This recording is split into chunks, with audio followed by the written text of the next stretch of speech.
Hey everybody, I wanted to go over this assignment 5.05, 3D figures and cross sections. I was going to do that yesterday in our virtual session, but we ran out of time. So if you're working by yourself, which I'm assuming most of you will be, you'll choose, and I'm on the last page of the lesson here, you'll choose project option 1. So let's take a look at the directions here. So what you're going to do is you're going to find some kind of three-dimensional prism. Probably some kind of rectangular prism, I'm going to assume.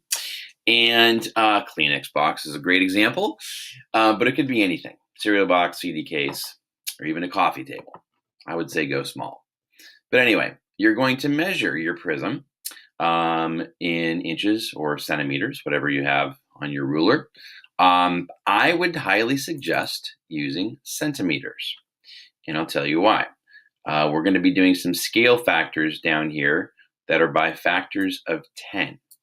And when you're working in centimeters, the metric system is based on 10. So it just makes the calculations easier. So centimeters are possible, but if you can do only inches, that's fine too. It'll still work. So first step is you're going to list the dimensions of your box, the length, the width, and the height of your box. Make sure you tell me which units you're using. Number 2, you're going to describe the shape, and you're going to describe the cross section.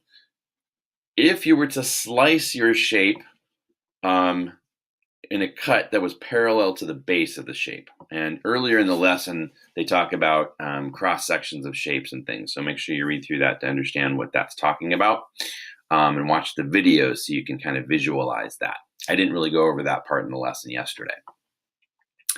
What is the surface area of the box? Well, we went over how to calculate surface area in the virtual session. So if you didn't attend the virtual session, I would watch the recording in the exit ticket for week 2 and go over that. I also went over a little bit in a video I just posted in announcements today, which is February 15th. So you can watch that as well for surface area. Now, here's the biggie. What is the surface area of the box if it is scaled up by a factor of 10? Well, scaling it up by a factor of 10 means everything's 10 times bigger. So, I don't want to give you too much with that because I kind of want you to play with that. And I want you to think about scaling up the linear dimensions, meaning the length and the width of the height first, or just taking the surface area and scaling it up by 10. Would you get the same surface area? Just a thought. Try it out and see. Number 5, what's the volume of the box? And in the video I posted today, and I kind of went over it a little bit at the end of the lesson yesterday, but in the video I posted in announcements today, I go over volume a lot more in detail. So you can watch that, and you'll be able to calculate the volume of your box. And the last question, what is the volume of the box if it is scaled down by a factor of 1/10?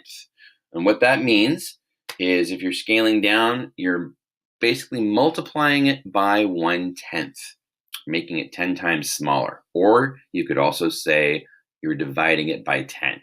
Because if you multiply it by 1/10, whatever your number is, if you get your volume, say it's 200 cubic centimeters, and you multiply 200 by 1, and then you divide that by 10, you're still just dividing it by 10, right?